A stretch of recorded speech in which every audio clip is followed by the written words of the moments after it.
అందరికీ నమస్కారం. Epic story లైన్స్‌కు స్వాగతం. 1947 ఆగస్టులో ప్రచురించబడిన చందమామ కథలలోని బేస్తవాడు భూతం కథ. అనగనగా ఒక దేశంలో ఒక బీద బేస్తవాడు ఉండేవాడు. వాడు పొద్దున్నే లేచి సముద్ర ఒడ్డుకు పోయి 4 సార్లు వల వేసేవాడు. ఆ 4 తూర్లకు ఏవి దొరికితే అవి తీసుకొని బజారుకు పోయి అమ్ముకొని ఆ వచ్చిన డబ్బుతో పొట్ట పోసుకుంటుండేవాడు.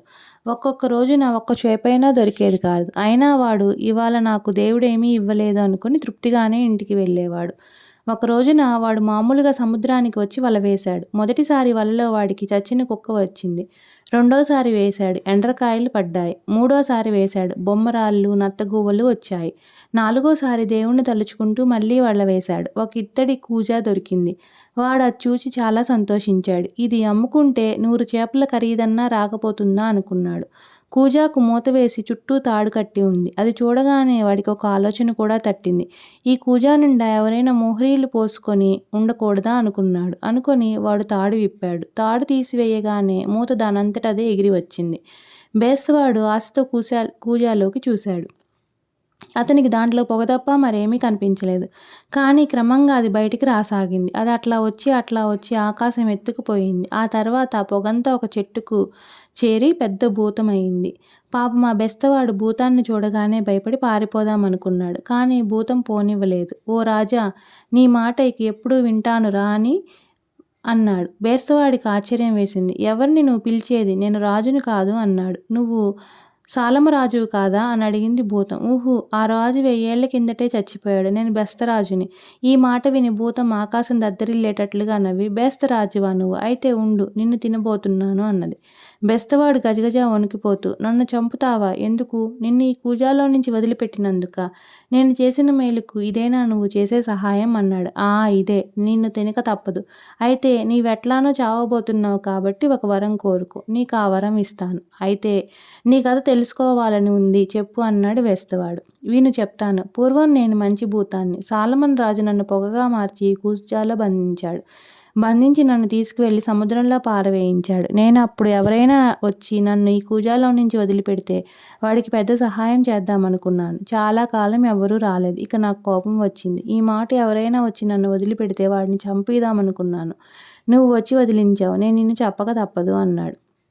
ఇక భూతాన్ని బతిమాలినా లాభం లేదు అనుకుని బెస్తవాడు వాడికి హఠాత్తుగా ఒక ఆలోచన తట్టింది. ఓ భూతమా, నీ మాటలు నేను నమ్మలేకుండా ఉన్నాను. అంతా అబద్ధంగా తోస్తున్నది. ఇంత పెద్ద భూతానివి ఈ కాస్త కూజాలో ఉన్నావంటే ఎట్లా నమ్మేది? నా కాళ్ళతో చూస్తే గాని నేను నమ్మలేను అన్నాడు బెస్తవాడు. ఈ మటు భూతం మోసపోయింది. అలాగా, నన్ను నమ్మలేవా? అయితే ఉండు చూపిస్తాను అని ఆ భూతం మళ్ళీ పొగగా మారి కూజాలోకి పోయింది. పోయి ఇప్పుడు నమ్ముతావా అన్నాడు. నా మాట అని అడిగింది. కాసేపు ఆగు, సరిగా చూడనివ్వు నన్ను అని బెస్తవాడు గబుక్కున కూజాకు మూతపెట్టి తాడుతో గట్టిగా బిగించి పొరవేశాడు. లోపల నుంచి భూతం లెబలెబలాడింది. ఓ బేస్తరాజా, నన్ను వదిలిపెట్టు, నిన్నిక చంపను, నీకెంతో ధనమిస్తాను అన్నది. నేను నీ మాట నమ్మను అన్నాడు బేస్తరాజు. బేతాళుడి తోడు నిన్ను ఏమీ చేయను, నన్ను వదిలిపెట్టు అని బ్రతిమాలింది భూతం. బెస్తవాడు వదిలిపెట్టాడు. భూతం కూజాలో నుంచి మళ్ళీ బయటకు వచ్చి కూజాను ఒక తన్ను తన్నింది. కూజా ఎక్కడో సముద్రం మధ్యన పోయి పడింది. అప్పుడు భూతం బెస్తవాడిని రాజుతో అంది. నీ వల తీసుకొని నా అరచేతిలోకి ఎక్కి కూర్చో, నేను నువ్వు మంచి చోటుకు తీసుకుపోయి వదిలిపెడతాను. బెస్తవాడు అలాగే అరచేతిలోకి ఎక్కి కూర్చున్నాడు. భూతం అతన్ని తీసుకొని ఆకాశంలోకి ఎగిరింది. కొండలు, నదులు, అడవులు ఎన్నో దాటి ఆఖరకు ఒక లోయ దగ్గరికి వచ్చి దిగింది. అప్పుడు ఒక మంచి చెరువు ఉన్నది.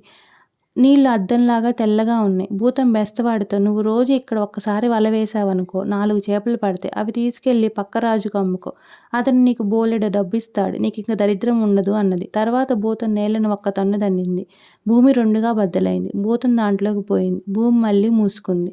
ఆ బెస్తవాడు రోజు అక్కడికొచ్చి వల వేసేవాడు. 4 రంగుల్లో 4 చక్కటి చేపలు పడేవి. అవి తీసుకువెళ్ళి పక్కనున్న రాజుకి ఇచ్చేవాడు. ఆ రాజు వాటికి 400 మొహరీలు ఇచ్చేవాడు. పల్లెవాడి దరిద్రం తీరింది. హాయిగా భార్యతో బిడ్డలతో బ్రతుకుతున్నాడు.